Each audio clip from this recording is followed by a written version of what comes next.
Thank you for joining us for this episode of Crossing Barriers, Building Friendships, a podcast by Peace Lutheran Church in Spring Hill, Tennessee. Our guest today is Derek White, also known as the Geekpreacher, who is a United Methodist minister and is currently on family leave, and is also a volunteer chaplain for the Gary Kahn Tabletop Gaming Convention. He is a noted ecumenical speaker and panel host for tabletop gaming conventions around the country, where he has spoken on topics of faith, theology, and gaming. He is also the official chaplain for the Gary Kahn Gaming Convention. Reverend White has also been featured in The Fantasy Makers and The Science Fiction Makers, which are a part of the film and imagination series produced by Refuge 31 Films. Reverend White has taught ethics and world religion on the collegiate level. He has also written both humorous and informative articles for the Knights of the Dinner Table magazine. He provides regular commentary on faith and pop culture on a wide variety of social media. That's quite an impressive bio you've got there. So before we begin, for my sake, I just need to start with some definitions. I've heard geek community and gaming community sort of used interchangeably. Help us understand what geek or gaming community is, and how is gaming different from video games? Well, that's a lot to try and unpack, but I'll see what I can do. Thanks. Nerd and geek culture tends to refer now to pop culture. So a good portion of nerd and geek culture can be found in things like the Marvel movies, things that are science fiction related, like the Doctor Who TV series, which has been a long-running series on BBC television and is now very popular here in the United States. Nerd and geek culture often deal with themes of imagination, themes of fantasy. You will see that in a wide variety of comic books. You'll see that in a wide variety of fantasy literature and science fiction. And again, I would say much of that culture is pop culture today. You see it pretty much everywhere you go. You see it on television. The highest rated shows on Netflix and Hulu usually have some type of science fiction or fantasy theme to them. So that's kind of what geek and nerd culture is. Gaming culture is similar in a lot of ways, and there's a lot of overlap. If you put a Venn diagram out there, you would see the overlap is really, really big. Gaming culture has a wide variety of niches. Gaming culture originated out of wargaming culture, which would have been tabletop war games. They started becoming big, I would say, in the United States in the 50s and 60s. Pretty much originated up in the middle of the country around Wisconsin. My friends who are from that area of the country say that it originated because during the winter you didn't have a lot else to do. You were stuck at home sometimes for weeks on end, and so there's a lot of tabletop wargaming that went on. Things like Napoleonic miniatures, most of it was historical wargaming. The gaming culture that we know today grew out of that historical wargaming because those historical wargamers got bored, I think, a little bit with it, and they wanted to add more fantasy elements of it. J.R.R. Tolkien's The Lord of the Rings came out, it very popularly in the 50s and 60s, and so people started integrating fantasy elements into their gaming.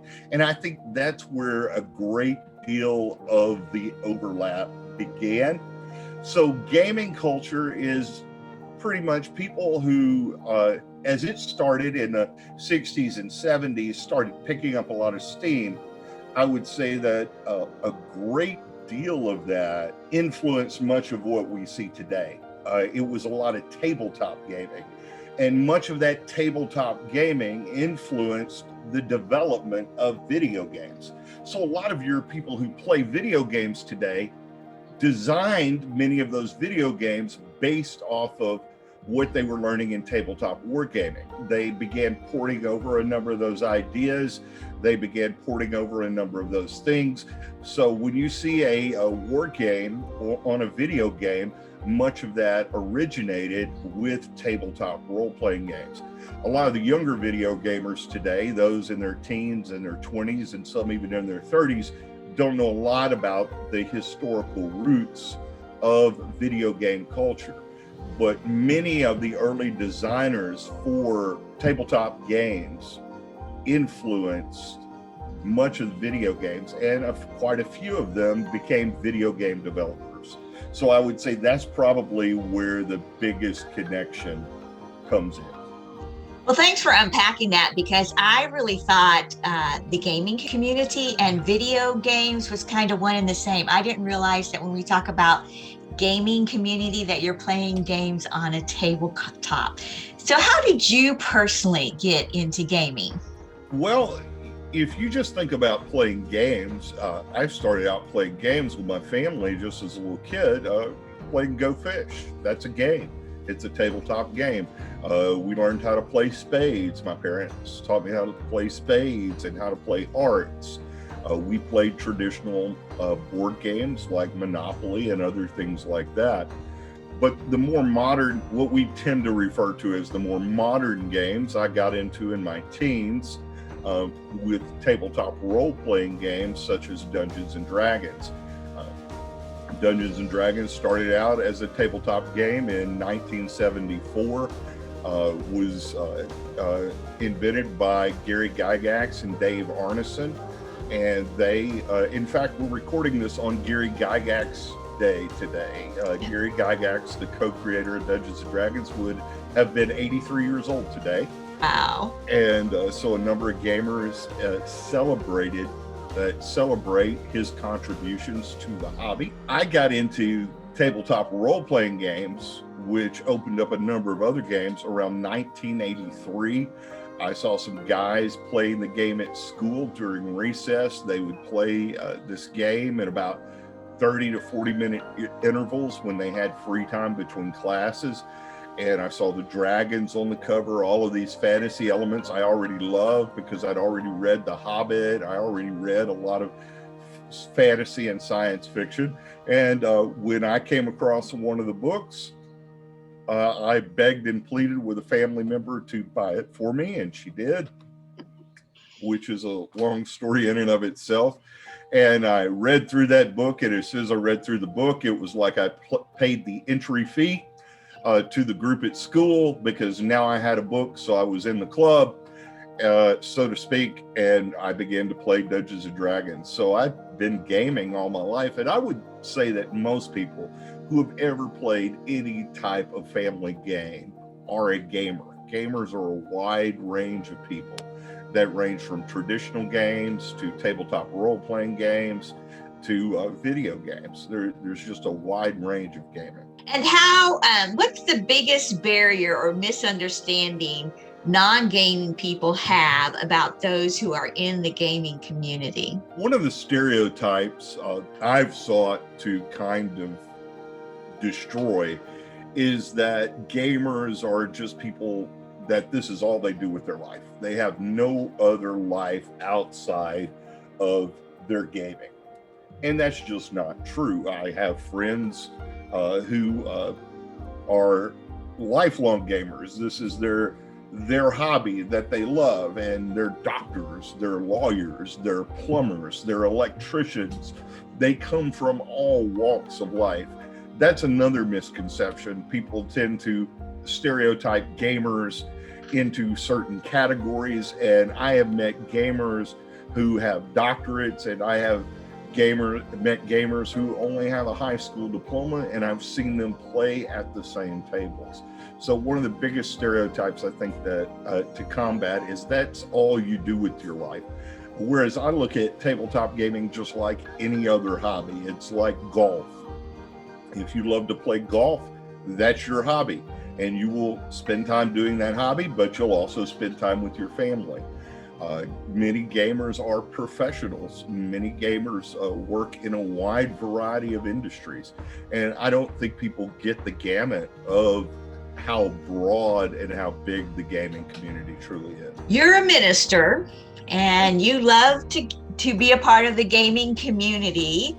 Where and how does gaming and religious life intersect? Well, you just said the word that shows how they intersect: community. That's what it's all about. It's about community. The fun part of gaming is you get to sit around and spend time with your friends. Gaming, in my experience, has not just been, okay, let's play this game.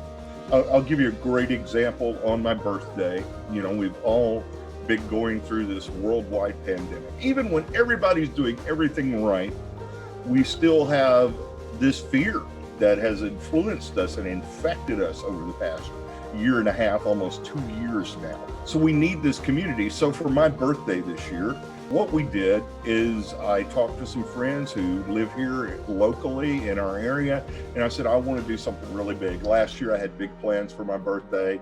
That was going to be my Jubilee celebration. What I did, and most of my friends are churched or involved in church. One is a potential seminarian, has a podcast on faith and gaming.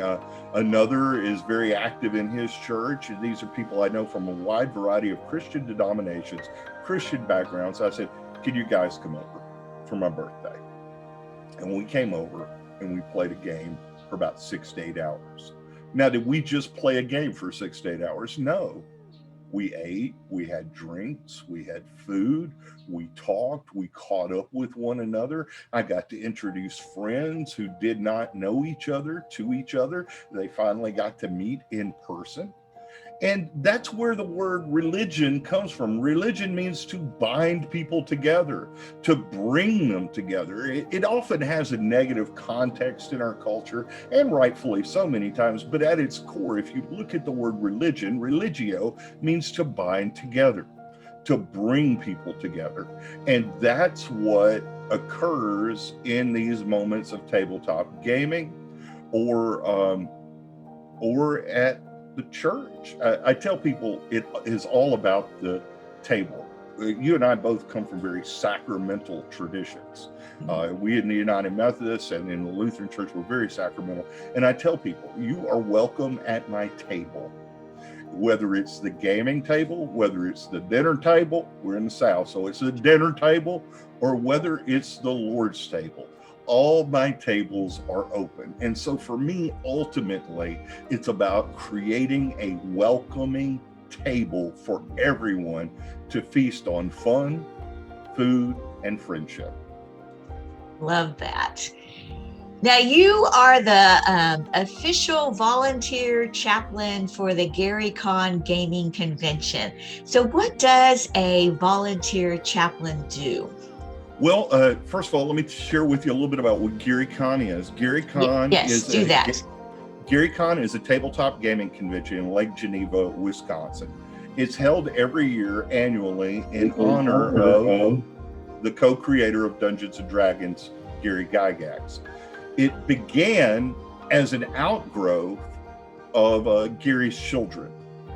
When Gary passed away in 2008, his children said, hey, we're going to go down to the local veterans hall, and we're going to just play some games in honor of our dad, because their dad's job was a game designer. And so his children said, we're going to do this. And that's what they refer to as Gary Con Zero. It was a way of honoring their father by playing games. And their father would have loved that. Everybody loved it so much that they said, you know what, let's do this every year annually. So Gary Con has turned into a memorial convention held every year to honor not just Gary, but all of the early creators of these tabletop games we enjoy so much. So as a chaplain, one of the things I do is I set up the memorial table for Gary, but we've started a memorial wall.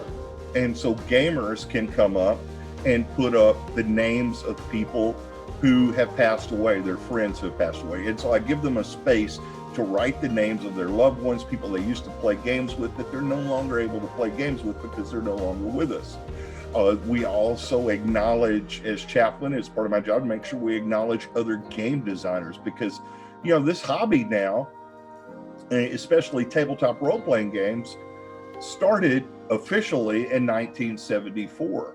Well, many of these creators, as I mentioned at the beginning of the podcast, are in their late 70s and 80s, and they're passing away.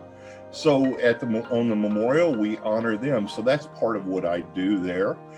Sometimes gaming's such a big hobby and part of a fun thing for people that they want to celebrate other aspects of their life at a gaming convention. So I've performed weddings at the gaming convention. I even had a person come up to me and ask me to bless their child, which I'm happy to do. Since I've been doing this for so long, I've been doing this now 13, 14 years in an official capacity, maybe the last 6 or 7. But I've also had people come up to me. One game designer came up to me and he said, "Hey, Derek, we've got to leave. It's really tough. I want you to pray for us because one of our family members just passed away." And I said, if you're okay with this, let's step over here and take a moment. And let's just spend some time in prayer. And we did. We stepped aside, and this is a secular gaming convention. This is not a religious gaming convention, even though Gary himself was a person of faith. It's not a religious gaming convention. And so I function in a way as a chaplain does in any other setting. I'm there to pray with people. I'm there to help people. And many people want to talk about things that are going on in their lives. For some people, they've told me this is I will have a breakfast with the chaplain on the last day of the convention every year. And during that breakfast, some people come who say, where we read a scripture, we sing a song, we share words of life and love. And I often pray a safe blessing over people who leave. And some people tell me that's the only type of religious experience they have throughout the year, because they're not churched. They're either unchurched or dechurched, and they normally don't feel a connection to a community of faith, but they do feel that connection within that setting. And then as chaplain, I have functions throughout the year. During the pandemic, we had to go online just like everyone else. So I also run games. I try and run some family-friendly games. I run some games that are a little bit more PG-13 sometimes for older folks. But I've run games online. I open the convention with a benediction. I usually give people a dice blessing or two, just for the fun of it. And so there's a lot more to it than people think. And it's a lot of fun, and I enjoy it very much. I just learned that gaming has been around since the 80s and 90s. Well, you mentioned even since the 1970s. How is it often perceived by church communities? Well, it depends on the game you're playing. If you're playing Pinochle or you're playing gin rummy, most folks, even your more conservative Methodists, don't have trouble playing cards. So it depends on the game you're playing. It really does. If you break out Monopoly, nobody's going to say anything about you promoting capitalism in our country. But you break out a game that's cooperative, and people seem to freak out sometimes. They're like, well, who's the winner? I said, it's a cooperative game. The idea is that you win together. And that seems to sometimes confront the spirit in some of our churches. They're like, what? We're actually supposed to cooperate? Yes, church folks, let's play a cooperative game. So it really depends on the type of game. Of course, during the 1980s, we went through something called the Satanic Panic, where Dungeons and Dragons was maligned by the media, maligned by many Christian communities. And there are still after effects of that to this day. We saw the same thing in the 90s with Magic the Gathering, a tabletop card game that came out. We saw this when people rose up against Harry Potter and other things of that nature. There is often a disconnect. And I think part of that disconnect comes from certain strands of Christianity that do not like the idea of imagination. Mhm. They don't like the idea of fantasy. And there are strands of Christianity, unfortunately, that have denigrated the imagination. And they want everything so rooted in reality that they don't even realize, as people of faith, they've not left any room for God or the miraculous or the beautiful or the transcendent. One of the things that people have to understand within the life of the church, that gaming is about the imago Dei. It is about being created in the imagination of God, and that God, we are God's imagining, and God has given us imagination so that we might imagine as well. As one friend of mine said, he said, if you don't think God likes to play, then why did God create Adam out of the mud?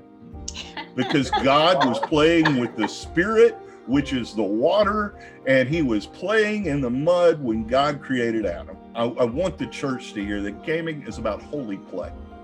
It is about holy times of laughter. It's fun to have laughter. God meant for us to be people of the garden, people of joy, people of life and creativity.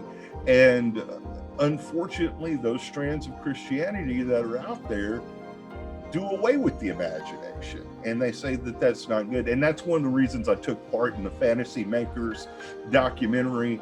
It was on the life of George MacDonald, who was a Scottish minister who wrote fantasy books. We talked about J.R.R. Tolkien, who wrote The Lord of the Rings, and of course C.S. Lewis, who wrote the Chronicles of Narnia, as well as the Perelandra series, his science fiction series. Because we wanted to show in that documentary that Christians have been people of imagination, and we need to rediscover and renew our imagination once more. How has gaming impacted your spirituality or your religious life? I would say the gaming community taught me, because I came into faith from a very conservative Christian tradition that was not very inclusive. And the gaming community is very diverse. Though at times it's not as diverse as it could be either, because it's often still seen as a primarily a male space. And so one of the things I have learned, and it influenced my spirituality, in that it really made me take to heart, Paul's words in Galatians 3, where he says, in Christ there is no Jew, there is no Greek, there is no male and female, there is no slave, there is no free. And in gaming, we're all just gamers. You can put whatever label you want on it. We're all just gamers. And so I would say that my growth toward full inclusivity has been heavily influenced by the gaming community and the wide range of people I have met within that community. If someone wanted to learn more about role-play gaming, what should they do? Well, if you want to learn about role-playing games, one of the easiest places to go is what's called D&D Beyond. While they have a subscription service, they also have free resources on there on how to get into tabletop role-playing games. Another way you can do that is find a game store in your local area and ask them if they have any how to play role-playing games sessions going on. In fact, that's something I've been talking to my local game store about. They've asked me if I would come in once or twice a month and just run a session on how to play role-playing games, because a lot of the kids right now are playing card games and things like that, but more and more people are always wanting to learn how to play tabletop role-playing games. So online is a good resource. But D&D Beyond will give you some ideas about playing role-playing games. Inroads Ministries is you can just Google them. They're a Christian ministry that I've worked with, where they volunteer and bring board game libraries to conventions as just part of their Christian witness. They're there to provide free board games for people to play, and they have a number of resources on their website as well. You can also contact me on social media. You can find me on Facebook, TikTok, Twitter.